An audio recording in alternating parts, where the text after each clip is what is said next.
Hello, everyone. Thank you so much for joining us today. My name is Veronica Wilson, and I'm the co-founder and legal director of TalentLift Canada. We're a nonprofit international recruitment agency that supports employers to source talent from within refugee and displaced populations to fill skill shortages. So I'm joined today by my colleague, Tiago Ferreira. He's a TalentLift's recruitment lead, and he'll be speaking with you today as well. And it's our pleasure to be speaking alongside our partners, Immigration, Refugees, and Citizenship Canada, or IRCC, about job and relocation opportunities made possible by Canada's Economic Mobility Pathways pilot. So I'll pass it over to Danette from IRCC, who's joining us today as well to get things started. So thank you so much for joining. Great, thanks so much, Veronica. Thank you everyone for joining us today so I can talk about the Economic Mobility Pathways pilot. My name is Danette and I'm a policy analyst with the EMPP, that's what we call it for short, on the team at Immigration, Refugees, and Citizenship Canada. Next slide, Veronica.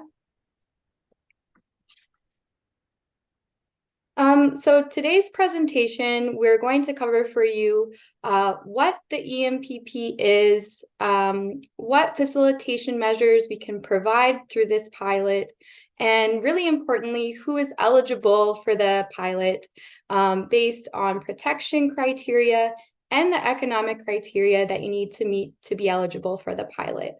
We'll go over the new federal pathway, and then at the end, we've included some links of some helpful resources for you. Next slide, please. So the Economic Mobility Pathways Pilot, or EMPP for short, is Canada's immigration pathway for refugees and other displaced people to come to Canada for work. The goal of the EMPP is to provide permanent solutions for refugees and other displaced people with the skills and qualifications that our employers in Canada are looking for. So successful candidates arrive in Canada as permanent residents, which means they can stay in Canada permanently and are able to study, work, and live anywhere in the country. People who arrive through the EMPP can also eventually apply for Canadian citizenship, and they also have health coverage under the public health system in Canada. Next slide, please. So how does the EMPP work? The EMPP aims to make immigrating to Canada for work easier for refugees and displaced people, which includes things like IRCC funding NGO organizations that assist people with finding jobs in Canada and completing their immigration applications. TalentLift, which you will hear from today, is one of IRCC's NGO partners. Processing times for the EMPP, once the application is sent into IRCC, is on average 6 months. This does not include the time that it takes to get an exit permit out of the country that you are living in. That timeline is not controlled by the Canadian government. Through the pilot, IRCC has removed some of the application costs for those that apply. And IRCC has also partnered with an NGO called Windmill Microlending that allows EMPP candidates with job offers to borrow money to be able to get set up for life in Canada once they arrive. So that can include using money for getting that first apartment once you arrive in Canada and getting settled. There's also access to the International Organization for Migration services abroad, which include travel arrangements and help securing exit permits, and coverage for pre-departure medical services, immigration medical exams, for example. Next slide, please. So who is eligible to come to Canada through the EMPP? There are 2 sets of criteria that need to be met for this pilot. And the first we call the protection-based criteria. This means that someone has to prove that they are displaced from their home country or that they are a refugee. So here are the following documents that can be included in the EMPP application as proof. And I will note here, you only need one of these documents to qualify for this part of the EMPP. So one, a refugee status determination or just registration with the United Nations High Commissioner for Refugees, the UNHCR. Registration with the United Nations Relief and Works Agency, or UNRWA. A temporary protected status document from the state that you're living in, which also needs to be accompanied by an assessment by an IRCC officer to have no durable solution, or from a trusted partner, EMPP partner that you're working with. If someone doesn't have any of these documents that I just listed, then they would need to work with one of the EMPP trusted partners to get a referral letter. So those trusted partners are TalentLift, Talent Beyond Boundaries, and Jumpstart Refugee Talent. And these NGOs work with people that they're assisting through the process to find jobs in Canada.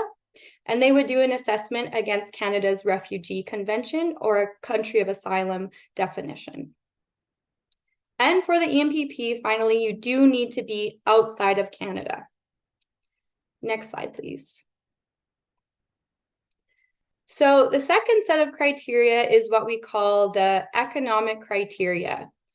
These are things like having the job offer, meeting the language level requirements in English or French, having some work experience and or education that aligns with the job that you're planning to do in Canada. We have the regional EMPP pathways, which are the provincial nominee program, Atlantic immigration program, and the rural and northern immigration pilot. And what we will go over today in detail next is the federal EMPP pathway. Next slide, please. So for the job offer stream of the EMPP pathway, here is what you need to qualify. So first and most importantly is a job offer from a Canadian employer. The job offer needs to be for full-time work for at least 1 year after you're planning on arriving in Canada. And this cannot be seasonal or part-time. So it can't be a job that is only available in the winter or only available in the summer. It needs to be full-time for a full year. These jobs are open to all occupations, all types of skill levels and types of jobs. And employers are not required to complete any labor market impact assessments. They fill out a form as part of the application, which describes the duties of the job, the length of the job, and that's submitted to IRCC with the EMPP application. So for people who are applying, they must have at least 1 year of full-time paid work experience to apply to the EMPP. This work experience can be accumulated throughout any time in your life.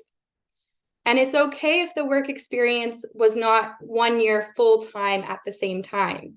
It can be 2 months here, 3 months there. That's okay too. And experience must be in one of the jobs that are listed in the training, education, and experience or responsibility, or we call it the tier system. These are categories 0 to 5, which really covers all types of jobs. And you can use self-employment to count towards your work experience. Next is education. People must have a combination of training and education that aligns with the tier category. So meaning that you need to show to the officer that you would be able to do the duties of the job. An educational credential assessment is not required. Next is language. So to qualify for the EMPP, you have to complete and pass a language test from a designated learning institution.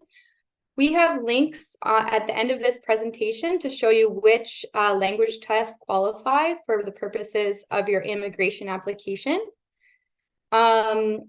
And depending on what type of job you have for your job offer, that can change for the level of English or French that you need to obtain. So for those higher skilled jobs that require more education and training, you need to meet a Canadian language benchmark 5.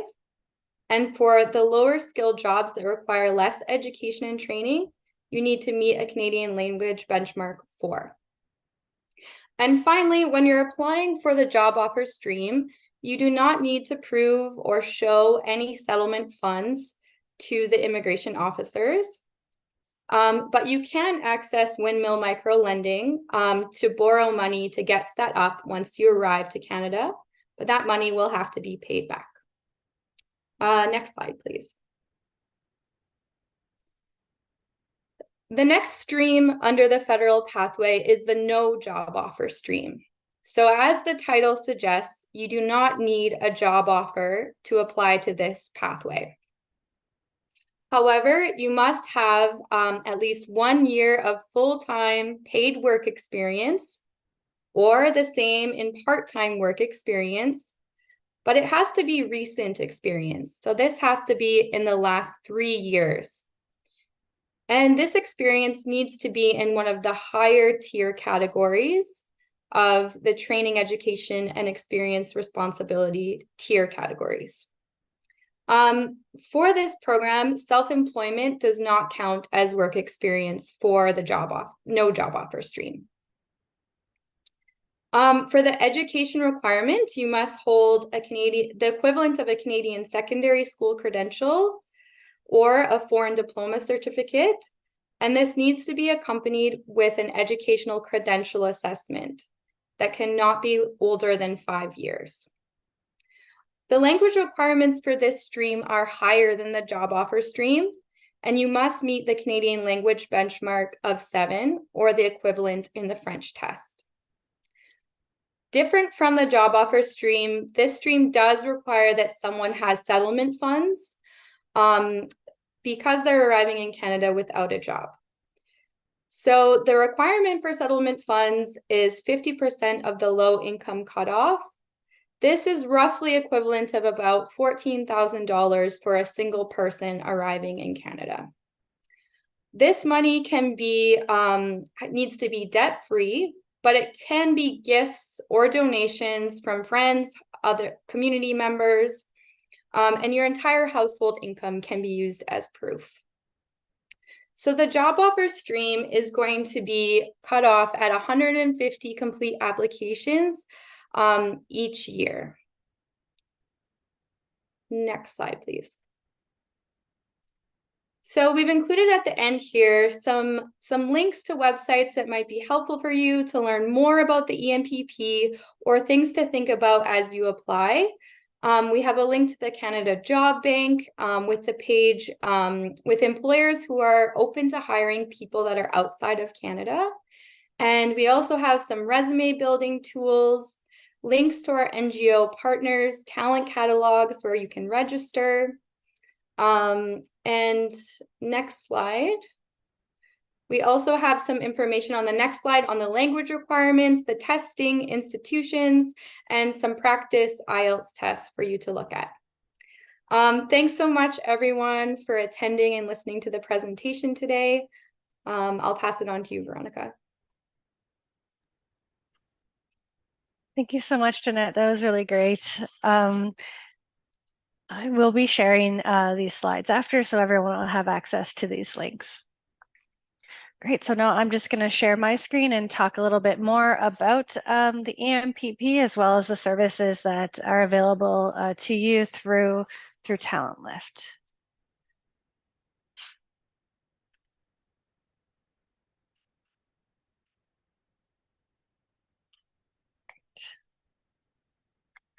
Okay, so let's get started with our agenda. So I'm going to share about TalentLift and the work that we do, a bit more about the EMPP, more specific to a candidate's experience, and then Tiago will be sharing about the job seeker journey going through our talent platform and the services available there, and then we'll have a question session. So as we are presenting today, within YouTube there is a chat function, so please at any time feel free to write any questions, and we will try our best to get to them at the end of the presentation during this question session. Okay, so about TalentLift. So TalentLift is a nonprofit international recruitment agency supporting employers to source talent from within refugee and displaced populations. So we envision a world where refugees and displaced people can use their skills to secure their futures with equitable access to job and skilled visa opportunities. So it's a simple concept, but for decades this wasn't possible. It didn't matter how skilled you were, or if you had a job offer in Canada. If you were a refugee, you couldn't use Canada's skilled immigration routes because of unintentional barriers in the visa process, such as needing a valid passport. But this has changed. So with the EMPP, as Danette mentioned, Economic Mobility Pathway Pilot, the Government of Canada has now created a way to enable refugees to immigrate through economic visa programs. So TalentLift, we're an official trusted partner with the Government of Canada under the EMPP, and we also work in partnership with the United Nations, with UNHCR, and other nonprofits in some refugee hosting countries. So the photo here on the slide is of Mohammed, who's a software engineer, and he was the first candidate to come under the EMPP, and he's meeting Canada's Prime Minister. So how does it work? So with TalentLift, we are a full service agency, and we are for Canadian employers. So we start with employers, and the services we offer are talent search, and then we support the visa applications through our in-house legal team, and then relocation and settlement support. And I'll describe each one in more detail. Oops.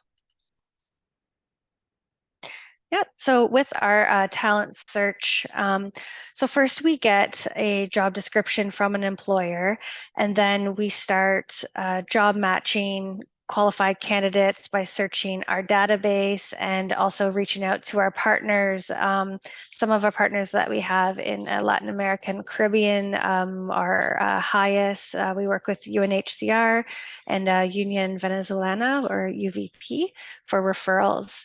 And this is something that Tiago will walk you through, is how to register on our talent platform and become one of the candidates that we would consider for job opportunities.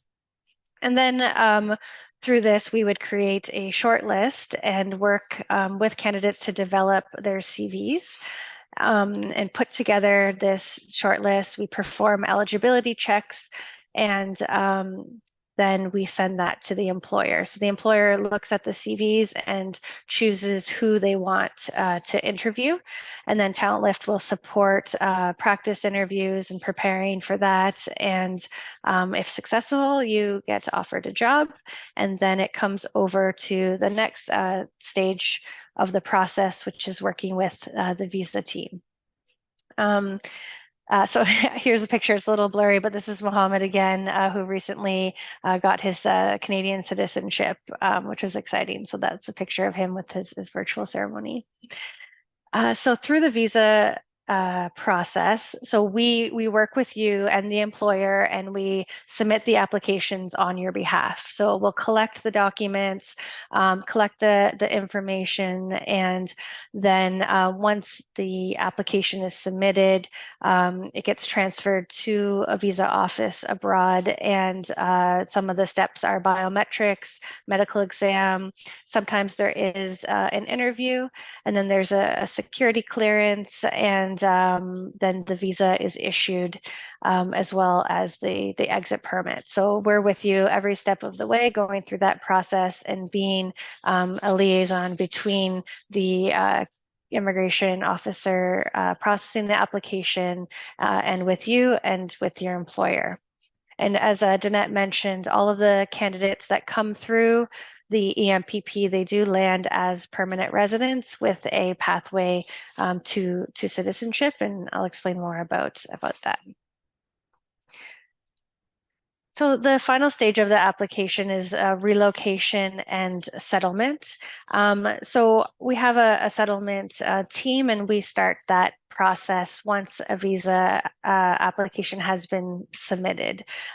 So we work with you to create a budget and go through some of the considerations, such as opening a bank account, obtaining your health card, social insurance card, and things like that. And once the visa is approved, we'll support the flight booking. We work with a wonderful charity partner called Miles for Migrants, and they use donated points and miles to book flights at no cost to candidates. Occasionally, we do use the International Office of Migration, or IOM, to support flights, and there is a cost involved with that, and that's only when some of the exits are a bit more complicated depending on your situation and where you're currently residing. So we do ask employers to be responsible for airport pickup and providing temporary accommodation. So you don't have to worry about anything when you're first arriving. You have a way to get from the airport and somewhere to stay temporarily until you're settled and find a more permanent place. And after candidates arrive, our team, we more act as project managers of the process. There are great, wonderful existing resources in place to support newcomers in Canada. So we sort of put you in touch with these resources that are already within the community, and we follow up and we check in often every day for the first 2 weeks. We do monthly check-ins, also check in with employers. So we really do set you up for success. As I just mentioned earlier, some of the partners that we work with, I didn't mention, Tiago, multi-trabajos. Yeah, pardon my Spanish. Multi-trabajos. There we go. Yeah, that's what I said. So these are just partners that we do work with to support different stages of the application, as well in the Latin America and Caribbean region. So where do our candidates come from, or who are our candidates? This is a snapshot of the registrants in our talent platform and where they're currently living. So our talent pool covers over 100 countries, and the larger circles on this map show the instrumental role played by our partners. So as mentioned, when an employer is looking for talent, we're searching across our database, finding candidates that meet the profile of what an employer is looking for, as well as meeting criteria of one of the visa applications that Danette had mentioned, as well, with the work experience, education, language ability, and things like that. So a little bit more about this EMPP, the Economic Mobility Pathway Pilot. So as mentioned, to be eligible, you have to be in refugee or displaced circumstances outside of Canada, meet the criteria of one of the programs, be admissible to Canada. So this is a medical, criminal, and security screening, and intend to reside in a province or territory other than Quebec. So these were the programs that were mentioned again earlier. Just a quick review. There is the regional EMPP. So these are existing economic programs that have additional accommodations to support candidates in refugee circumstances, provincial nominee programs, rural and northern immigration pilot. There's the Atlantic immigration pilot in the east coast of Canada. And then the federal EMPP pathway, the job offer and no job offer stream. Okay, so as you're sort of considering or exploring whether EMPP is an option for you and for your family members to come to Canada, I've sort of set out some key insights and considerations, common questions that we get, which I'll go through now. And again, if you do have any questions at this point or as I go through this section, please do type them into the chat. Okay, so the first question about securing employment. Do I need a job offer? And this was covered very well by Danette with the two different streams of one requiring a job offer and one without. So with that no job offer stream, there are stricter language education and work experience requirements. So having a job offer does provide more access and flexibility, not only with the available programs, but also with the criteria to be met. Lower English scores, there's some, depending on the program, there may be no English test required, which I'll get into as well. So how do I get a job? So this is TalentLift is supports employers to find candidates. So although we do support candidates as well, like we are employer facing, and this is something that Tiago will get into.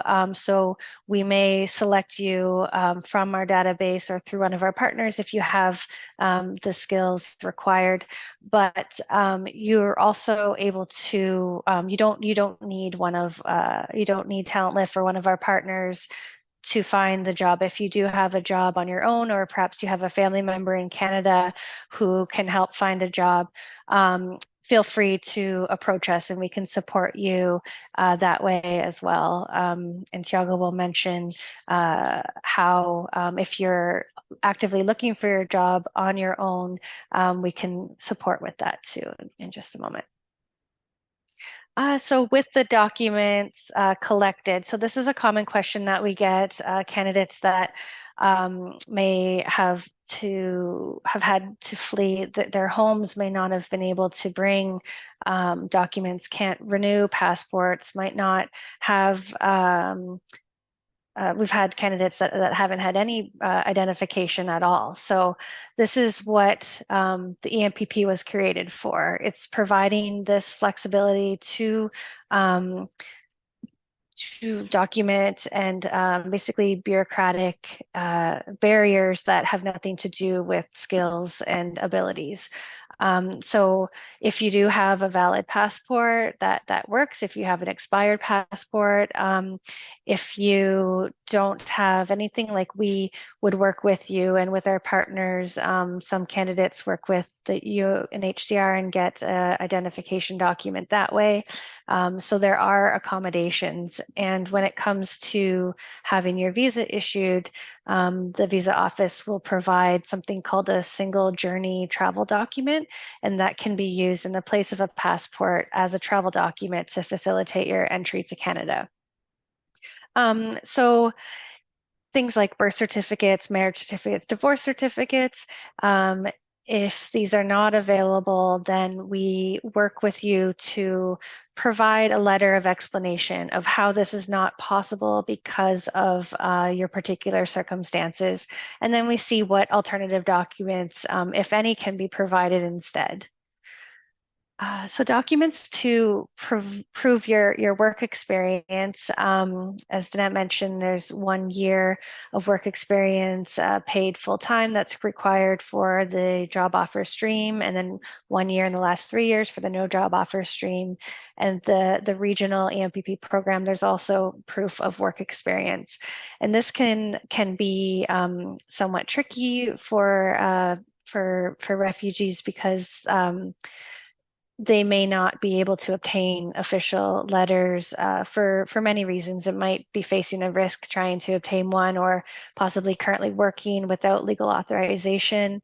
And that is okay. We'll work together, provide alternative documents. This can be letters from former or current coworkers that are explaining the work experience.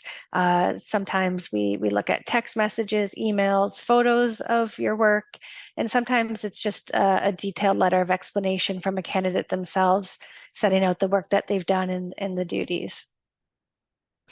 So the next question here, do I need a language test? And I believe this was covered. There is an English and a French test that is available. We know there are not language testing centers in all regions, and we are working with the organizations that provide these tests to come up with alternatives. But there are some programs within the regional PMP that do not require a language test. So it would depend where your job offer is. And the ones that come to mind are within Ontario and Newfoundland and Labrador. Those provincial nominee programs for higher skilled job offers do not need a language test, but all others there that would be required. So do I need to provide proof of refugee registration? And this also was described in detail in Danette's presentation. So there's the list there. So I just wanted to share a little bit more about one of the items which was mentioned called the Trusted Partner Referral Letter. So this is when you are someone in refugee circumstances in need of international protection, but there's no way of providing an official document. Perhaps there's no registration process in the country where you're living. This is what our team can assist with. So our legal team would meet with you, understand your circumstances, and essentially provide a document where we have assessed you. We are trusted by the Government of Canada to do this assessment and issue a referral letter that confirms that you are in genuine refugee circumstances. And this is something that's new to the program, which we're really really wonderful because it recognizes that it is not always possible to get a refugee determination or asylum seeking documentation. So now us and our partners can provide this and be submitted with an application. Okay, and then what about family members? So who can accompany me to Canada? So this program, EMPP program, is economic. So it's an economic immigration application. You arrive as permanent residents, not as refugees or asylum seekers. So this family members follows the same criteria for other skilled worker applications. So accompanying family members are the main other than the main applicant is their spouse or common law partner. And a common law partner is someone that they are living with for over a year in a marriage-like relationship, and dependent unmarried children under the age of 22. And we do recognize that refugee situations do sometimes create higher dependency among family members. And so there are some like limited circumstances where perhaps siblings or older dependents might be able to accompany, but these are in rare situations, and it would depend on the nature of the dependency and the relationship. So on a case-by-case basis.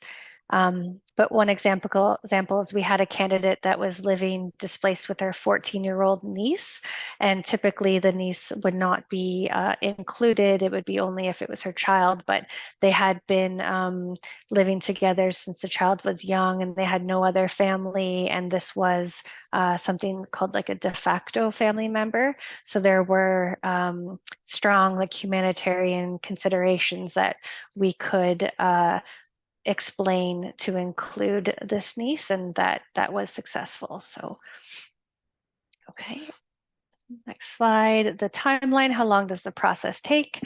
So with the visa side of the process that was mentioned, it aims to be completed within 6 months, but then there would be additional time for exit procedures on that. If you were going through one of the regional EMPP programs, there is a step before that's usually around 2 months.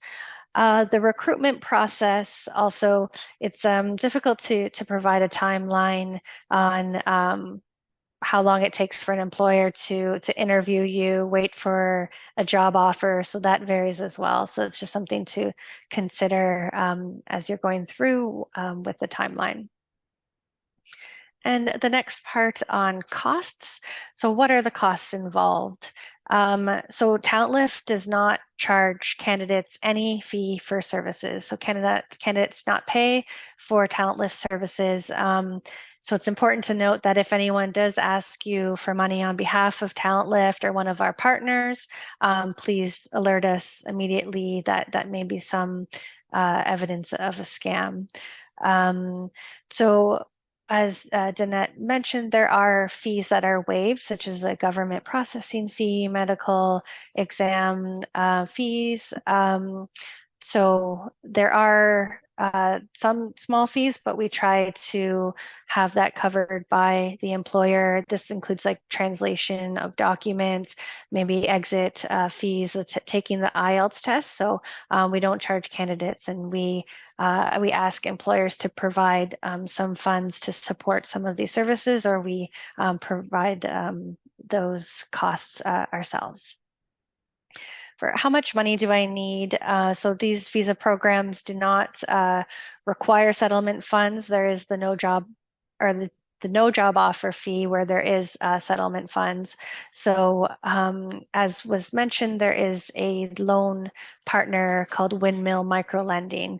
So essentially there's no minimum requirement for funds going through one of the EMPP streams other than the no job offer, and you will have access to a settlement loan to help you and your family get settled after arrival.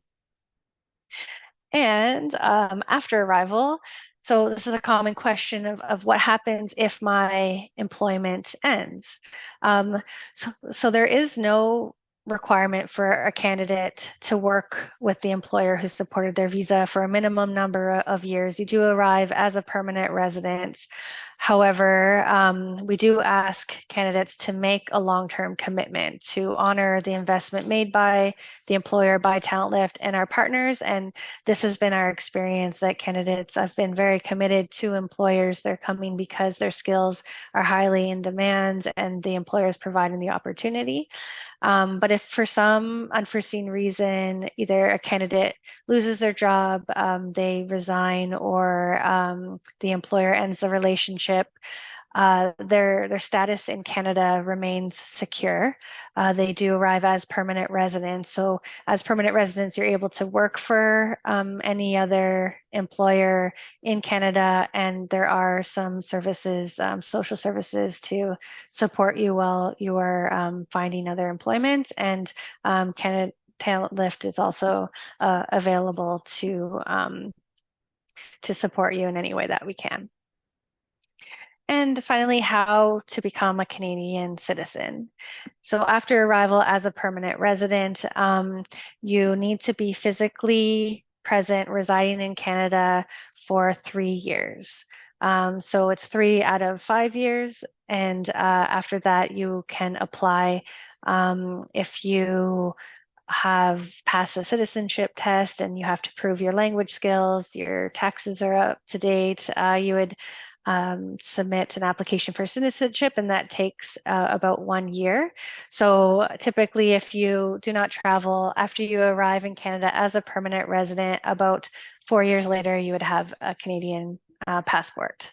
So it's a great program, great pathway to citizenship. So this is just a list of some of the in-demand occupations that we do see come up again from employers.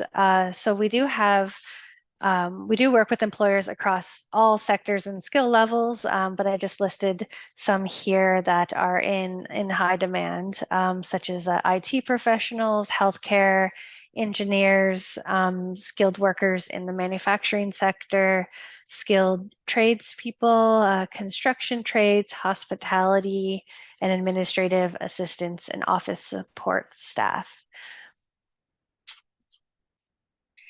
And here's just some photos of the candidates that we named success stories of different candidates that came to Canada. This is the arrival at the airport. They're across all different countries and sectors.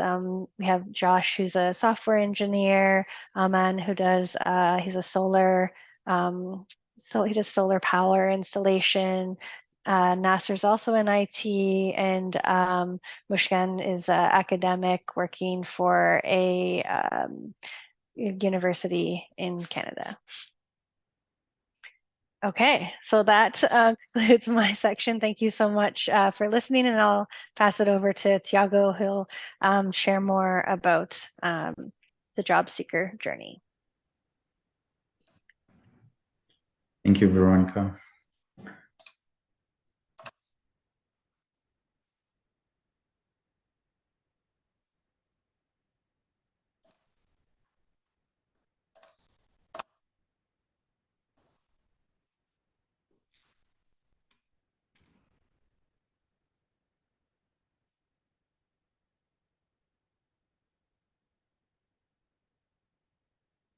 Thanks everyone for joining today.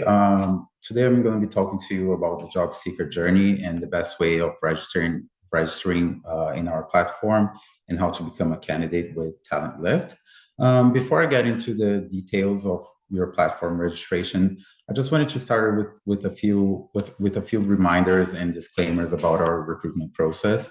So the information collected by TalentLift is for the purpose of assessing your eligibility to TalentLift services, but also to skilled visa opportunities in Canada and to immigrate to Canada.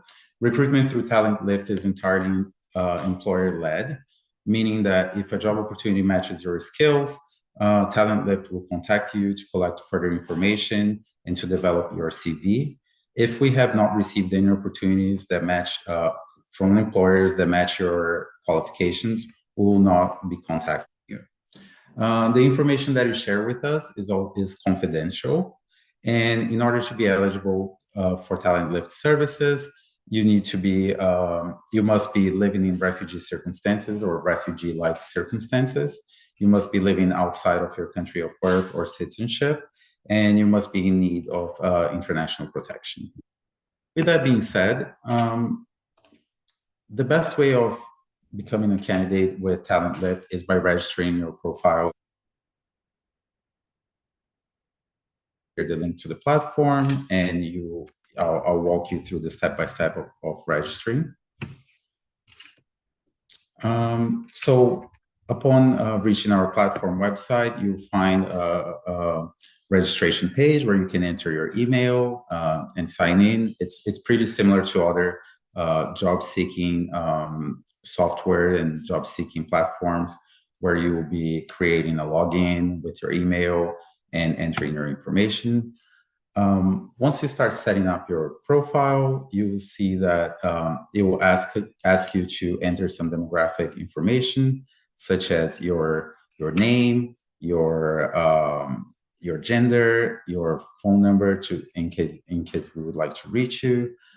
It will also ask about how you found out about TalentLift. A lot of our candidates, especially in Latin America, often find out about TalentLift through HIAS, through Unión Venezolana in Peru, or through multi-trabajos, for example. So you have this option of letting us know how you found out about us. And also, you will be asked to give us authorization to share the information that you provide with us with our referral partners. Moving along the profile setup, it will also ask you to provide some additional information regarding your refugee circumstances. So for example, it will ask your country of birth and citizenship, the country where you live. Most of our candidates in Latin America are in Peru, but we also have candidates in Ecuador, in Mexico, in Brazil, for example. It will also ask you a few questions, such as, do you identify as someone who is living in refugee or refugee-like circumstances and outside of your country of citizenship? Are you interested in Canadian employment? what is your main occupation. So all this information that we collect, it goes towards building your profile with us so that you can eventually be found through our different searches when we're looking for candidates that are suitable to employment opportunities that are registered with TalentLift. So continuing here, the next part of the profile setup is the work experience. And once again, this works very similar to other job-seeking websites, such as Indeed, for example. We would like as much detail as possible about your work experience. You have here the ability, you click add to add the different work experience. You will notice that you can enter your work experience, education, language, and I'll walk you through the details of these 3 different steps on the next screen. So entering your employment information, it's pretty straightforward. We would like to know generally when you started at a job position, when you finished, the name of the position that you held, so the job title, the name of the employer. You can tell us if that was self-employed or if that was full-time employment, if you were paid for doing that job. It will also ask you the location of that job, which is very important for us.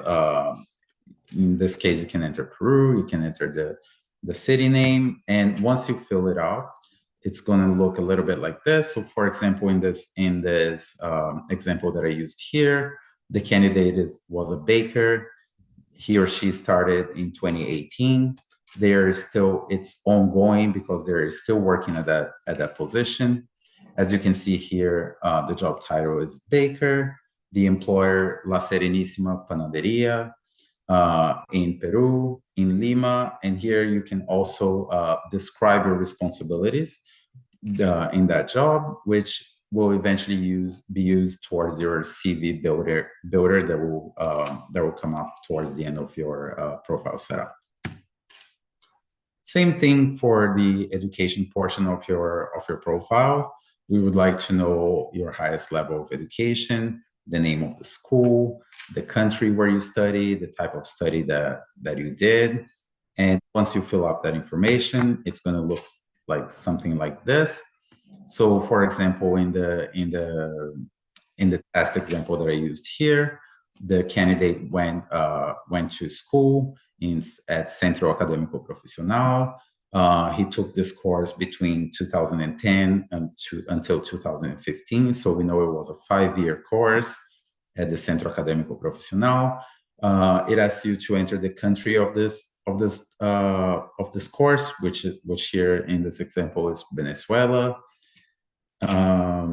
It will also ask for the field of study, in this case, industrial baking, and the level of studying, which is, in this case, it's some post-secondary education, but you would also be able to let us know if this was a university level course, if it was an associate degrees, if it was just a technical degree, and so on.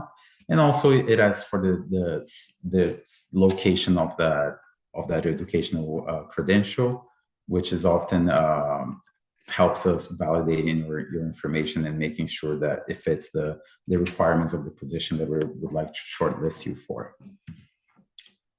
The next step is the language. So I'm showing here an example. This candidate is a native Spanish speaker. He entered the language information to let us know his level of education.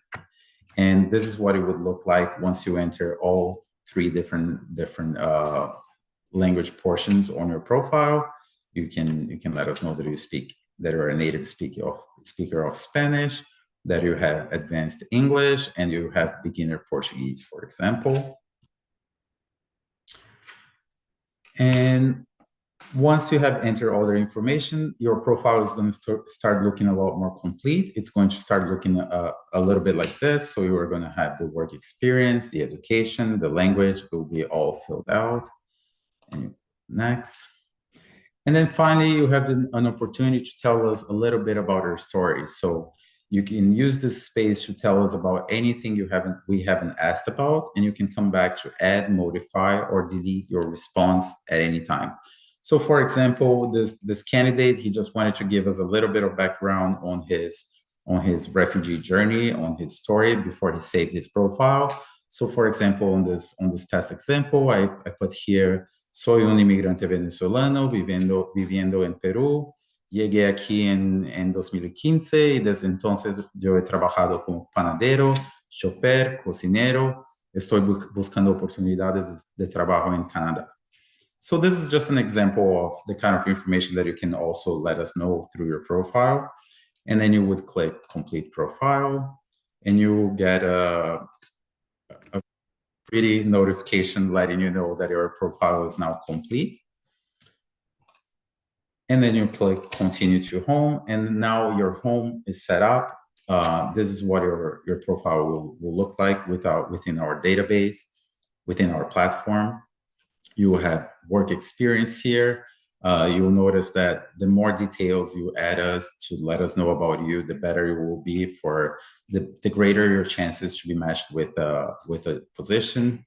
The education and language as well, it's all beautifully displayed, all complete. We have all your information, and then we'll be ready to start matching you with some positions that might match your qualifications.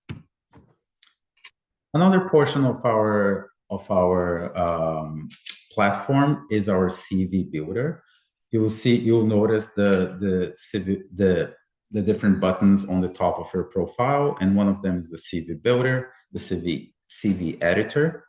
When you click on the editor here, it's going to take you to the following screen where you can actually physically edit the portions of your CV in our database. It will be preloaded with things that you entered on your profile, and then you will have the opportunity of editing as you go. So for example, you can edit your summary.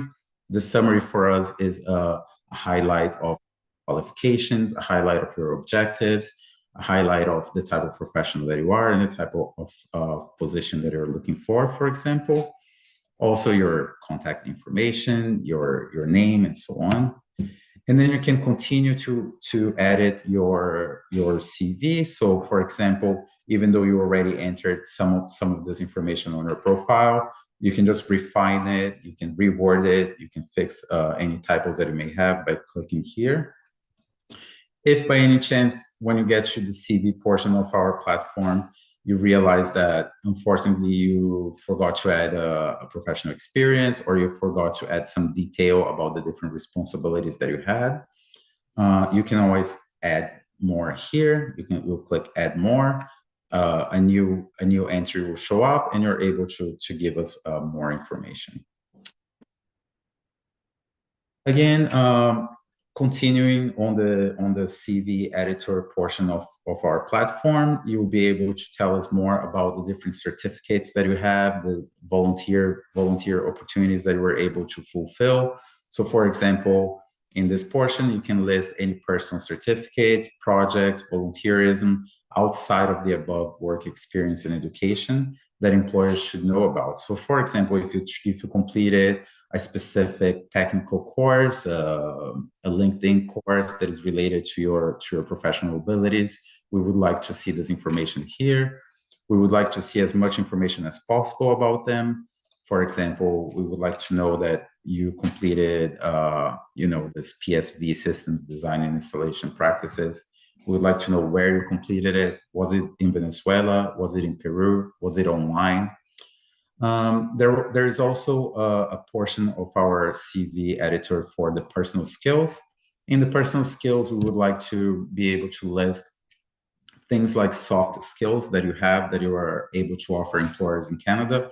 So for example, critical thinking, excellent communication abilities, excellent interpersonal skills, or you can say your level of, you can mention your level of proficiency on different skills and abilities that may be related to your job.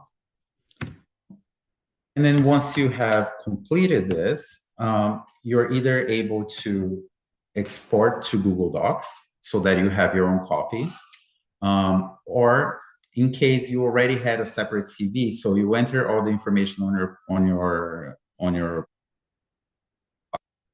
but you had a really great version of your CV that was not the one made by our platform, but you would like to share that with us as well. So you're able to upload here on the same menu as the CV builder. You're able to upload a copy of your CV. We highly recommend that you work with our CV editor. And instead of uploading your own version of your CV, we recommend that you work with our CV editor, create the CV version within our platform, and then export to Google Docs for your own reference. Once you export that to Google Docs, this is what you will be able to see in your platform, which is the different versions of our CV or of your CV that are saved in the platform. So for example, if you uploaded one version, but also you used our editor to create a new version of your CV, you're going to be able to see both versions here in our platform. And once and once you've chosen the Google Docs version, this is what it's going to look like for you on Google Docs. We have a very useful template that a lot of our candidates and employers really like to use. And your CV is going to look a little bit like this, with the summary on top, education, and professional qualifications on the bottom. Another portion of our platform that I would like to mention is the job matches. So here on this menu item on your platform view, you will have all the job matches that TalentLift has matched you with. If there are no job matches displaying for you, it's because there are no positions that are currently matched with. But once we find a position that matches your qualifications and we choose you as a candidate for that position, you'll be able to see it here displayed in your profile, and you also see the status of that job match. The status of the job matches are basically the stage of the recruitment step where you find yourself as a candidate. So if your job match is showing as internal shortlist, this means that your current job match is undergoing review by TalentLift team, and we're making sure that your skill set, your situation, and your CV is suitable for the position. During this time, our recruitment team may be in touch with you to verify your information or work with you to create a great CV.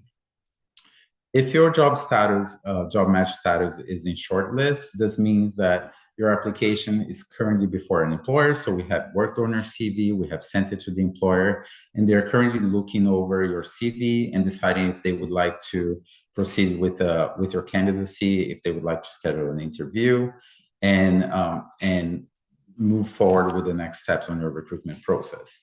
After the shortlist comes the interview offer. That means that an employer has reviewed the shortlist that we sent them. They have made their choices. They have chosen the different candidates that they would like to interview. And if you see that on your profile, that means you are one of those candidates. And you're going to hear from us at TalentLift, giving you the good news that you have an upcoming interview. At this point, we're going to send you resources so that you can prepare yourself for the employer interview. We'll also schedule a practice interview with you, meaning that someone from TalentLift will sit down with you for an interview, for a mock interview before an employer interview. We're going to give you feedback on that interview so that you can continue preparing for your employer interview. After that comes the either job offer or unsuccessful status, meaning that you went through the interview process, the employer liked you, you had a successful interview, therefore the next stage is the job offer, and you're going to be able to look at the job offer, review it with our legal team, and make a decision about your next steps. In addition to that, we also, as mentioned by Veronica before, we encourage you to look for employment in Canada independently, on all that self-led employment. And so if you have a job offer in Canada and need to relocate for work, your employer can contact TalentLift and will offer to support your employer with a visa application and other relocation support. If you're just getting started, the Government of Canada's Job Bank is one of the places to begin. And if you think a cover letter from TalentLift can assist you as you apply for jobs in Canada, you can download a personalized letter to include with your application. We call that a support letter. And you can click here on your view, and you will find a support letter similar to this, which is a personalized support letter that comes from TalentLift with TalentLift letterhead that you can use as a cover letter for your job search while you look for jobs independently in Canada. Another set of resources that you find in your platform profile is the opportunities feature. These opportunities, we would like to list a lot of opportunities there in the future. For now, what they list are 2 English upskilling opportunities for beginner and intermediate. So you can use this menu in your platform view, in your profile, to register yourself for upskilling in English as a beginner or for upskilling in English as an intermediate candidate. This is very important because no matter how good your English is, there are employer requirements for the different positions. There are immigration requirements for the different streams of the EMPP, and you might have to take an IELTS exam at some point through your immigration process. So we highly encourage you to enroll yourself in one of these 2 English upskilling courses. They are free, and candidates have made use of it successfully. We also have a set of resources in our platform that are available to you. Some of them are the candidate FAQ, CV development resources, indications of immigration fraud, and the job seeker journey map. In the interest of time, I'm not going to go into greater details for all of these, but I would like to show you some of them. The candidate FAQ is on our website, so you can reach it through our platform. But also, if you go straight to our website, you'll find the candidate FAQ, and it answers the most common questions from our candidates. And you'll notice that we have this resource in English, in French, in Spanish, and Arabic, and it's basically a Q&A of the most common questions that we hear from our candidates. So, for example, what is TalentLift and how does it work? Am I eligible for TalentLift support? Do I need to pay for TalentLift services? So whenever you have a question about your job seeker journey, we would highly recommend that you check our candidate FAQ first, and you might find the answers there. Another one of the resources that I would like to go into a little bit more detail is the CV development resources. You can find those on our website, but also you can find them as a link through our platform, through your profile on our platform.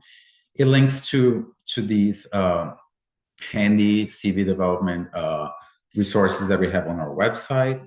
In there, you'll find a workshop about creating strong CVs. You will find CV development tips, and most importantly, you will also find our CV template, which will be very helpful to you in creating a CV that matches the expectations of the Canadian marketplace. And we highly recommend that if you have the opportunity to use our CV template and to enter all your qualification in that format. And you will notice that we have those resources in our website in both in English and Spanish. This brings us towards the end of our recruitment process and how to register for our platform. But I just wanted to leave you with a few last thoughts about what happens after your registration. Just remember that recruitment through TalentLift is entirely led by our employer partners, meaning that if a job opportunity matches your skills, TalentLift will contact you to collect further information or to develop your CV. If we have not received any opportunities from employers that match your qualifications, we may not contact you. Employers make all the decisions, and there are no guarantees and no clear timelines. Our timelines are very candidate specific, employer specific, and immigration path specific. So it varies greatly. And lastly, I just wanted to let you know that also on our website, you can find a job seeker journey map. I won't go into the details here, but it will give you a good overview of our job seeker journey, with all the steps clearly laid out and with an explanation, so you will always know where you are in the job seeker. Okay, I think that brings us to the end of my part. I will open now for questions and pass it back to Veronica. Thank you. Thank you. Thank you so much, Tiago. And thank you for everyone for sticking around. I know we're a bit over time. The presentation was set to be 1 hour, but we are very happy to stay on to answer some of the questions that have come through the chat. So thank you for sending those. So as we're looking through them, I see many that are asking a similar question of where can I apply from? I see, can I apply from Colombia? Can I apply from Trinidad and Tobago? So there, you can apply from anywhere. There's no specific place that you need to be in. You just need to be outside of Canada and in refugee circumstances and having one of those listed documents, or if you don't, a trusted partner letter from TalentLift or one of our partners assessing that you are in refugee circumstances. So we have worked with candidates in Colombia as well as Trinidad and Tobago. One of those photos from the success story was someone who was a refugee from Cuba living in Trinidad and Tobago. So that answers that.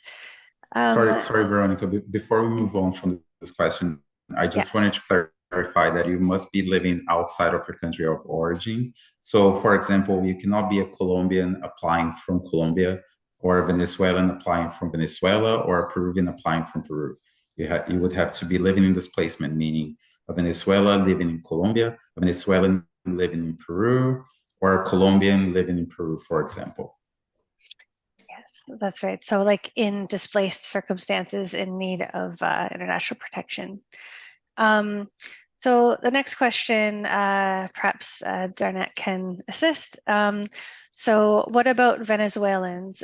This is from Wilmer. So what about Venezuelans who have an immigration card, who are residents in Peru? Can they still apply? Thanks, Veronica. So I think similar to what Veronica already answered, it would depend what documents that person has in terms of other documents as well. So if you had a registration with the UNHCR or an RSD with the UNHCR or temporary protected status as well, then that application can go right to IRCC, and the officer is only going to be looking at the economic criteria, and they will not be assessing your situation of displacement or that you are a refugee. However, if you don't have any of those documents, then you would have to go through one of the trusted partners who would be assessing to see that you are a refugee and that you don't have a durable solution. So a long-term, permanent, safe solution in the country you're in. So really it's on a case-by-case basis and depends what other documents you have with you.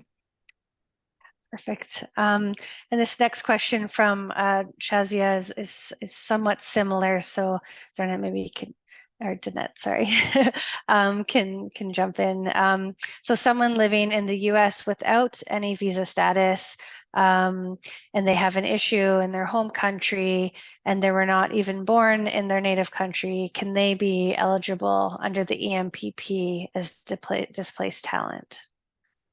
Yeah, so really the same answer for this person as well. I would ask if they have any other proof of displacement documents, if you have UNHCR registration, UNHCR refugee status determination document.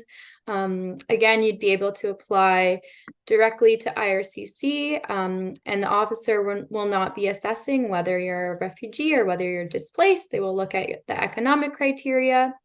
If you don't have any of those documents, you would have to get that trusted partner referral letter and have an assessment done to show that you are a refugee. So that would depend on your personal circumstances.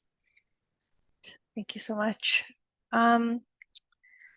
So perhaps this one could be for Tiago. So I'm an Afghan asylum seeker in Pakistan, registered with UNHCR and TalentLift's talent catalog with work experience in IT support and digital marketing, but I don't know where to start. Well, thanks for the question. The place to start is always completing your profile and making sure that you provided the most updated information regarding education, your professional experience, and your qualifications in general.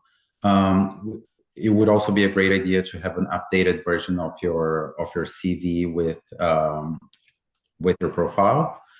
And you can browse our opportunities in your profile view to see if there are any opportunities that you can express interest on. But in general, the bulk of the talent search is done by us. So we would be looking for your qualifications. We would be searching your database, looking for candidates that have, you know, a background in artificial intelligence and so on, for a specific position that we may or may not have open in our database. And if we find you and your qualifications are matched, then we'll get in touch with you, asking about your CV, asking if you're interested in that position, and letting you know what are the next steps on the recruitment process for your candidacy. Thank you so much. So here's a question. Can you guys help a refugee who has come to Canada through a visitor visa? Can you assist this refugee transition to permanent residence since they're already in Canada? So the answer for that is no, that's not our mission. That's not the work that we do. We support candidates outside of Canada to use their skills through a job offer or otherwise to come through the EMPP, but there are other organizations and refugee and asylum lawyers that can support those within Canada. This might be for Tiago if you want to answer, from Halep. And I think it's a question around finding employment on your own. So the self-employment search, it's that Canadian companies are sometimes hesitant about sponsoring an employee outside of Canada. So how can we find companies that are familiar with the EMPP, actively looking to employ skilled refugees to make the job search easier and speak to companies that know what the EMPP is? Not an easy question, this one. From our part, with the help of the IRCC and our partners, we're always trying to communicate with employers in Canada, to make the EMPP known and to put the word out there about our services and how easy it is for employers to employ refugees and to bring international hires through our services with us. But outside of that, we don't have a magic formula on how to find the employers that are willing to work with candidates outside of Canada. I would suggest that you use the most common job search tools in Canada, which would be Indeed or Canada's job banks or LinkedIn, for example. Depending on the industry that you work in, you might have more. It might be easier to locate employers that are looking to hire internationally. And in addition to that, as we mentioned before, you can always download the letter of support, the letter of support to go with your application, where TalentLift will explain to employers how we work with, how we're able to help them hire in case they're interested. And we believe that by using that support that you're able to download from our website, you will be able to explain pretty effectively to employers how easy it would be for them to hire you and to have you joining their team, even though you're currently located abroad. But unfortunately, there is no no magic formula or forum where we can locate employers that are specifically looking to hire internationally. And we're happy to speak with employers as well. If there is someone interviewing you, you can provide the job offer letter, or even, the letter of support that Tiago mentioned. We've had several candidates that have found jobs on their own, and we speak with the employers and explain the process. And it's kind of a great situation for them because we support the visa process, and they wouldn't otherwise have to hire, I guess, external immigration support to do that. So here's another question. If someone is living illegally as a refugee without a visa, or maybe your visa expired, can we travel to Canada, or is it impossible? This is from Sultan. So I can only speak to the EMPP. I know there are the other asylum and resettlement processes, but for the EMPP, there is no requirement for you to have legal status in the country where you're living. That is not a requirement. So you can be living illegally, whether you entered that way or your visa expired, you're still eligible for the EMPP. And if you do have one of those documents, such as UNHCR registration, or you would come through our organization to get a trusted partner letter. So I think we have time for just a couple more. I think. Okay, there's this one, Shazia. I tried multiple times to connect to TalentLift and explain my situation, and I'm still waiting. I need a referral letter from your NGO in order to apply, and I'm living outside of Canada. I made my profile and your portal as well.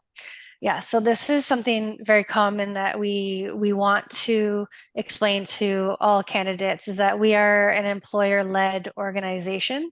So by registering within our portal, you're making yourself available for us to find you for the job opportunities that we have within Canada with Canadian employers. There are services within our portal that Tiago mentioned to help you improve your chances of success, whether that be developing your CV or language ability, or finding a job on your own. But the referral letter that you speak of, this is when you submit an EMPP application. So if you do have a job offer, we would work with you and write that referral letter. Or if you think you might be eligible for that no job offer stream, then that is something that we support as well. Tiago, do you have anything maybe to add to that for someone who's registered in the portal and is still waiting? I think our process is we would contact you rather than the other way around. Yes, for a regular talent search, in case you haven't found a job in Canada yet and you're just waiting for the opportunity, then we'll get in touch with you, because it's all employer-led, meaning that we can only pursue the positions that we have already open in our database. In case you're already in touch with employers in Canada and you found an employer and you're trying to reach us, the best way to do that, to ask for that referral letter, would be to write an email to info@talentlift.ca, and stress that this email address is only for requesting a referral letter, meaning if you have been in touch with an employer in Canada and you are in process of being hired by that employer, then you can get in touch with us through the email info@talentlift.ca and ask for a referral letter. Other than that, I would just recommend that you keep your profile with us updated to the best of your abilities, your CV on file, because we're constantly doing talent searches for new positions that open with us. Okay, thank you so much. Yes, thank you everyone for all of your questions. So we didn't get a chance to get to all of them, but once we share the slides, a lot of the links that Danette provided in those slides, you can see some of the answers there about where to find what language tests and where to take language tests. And there's also the frequently asked questions section on our website as well. So on behalf of myself and Tiago of TalentLift and Danette and their colleagues at IRCC, I'd like to thank you so much for joining us today. And we wish you the best of luck in your job search and in your future. Thank you.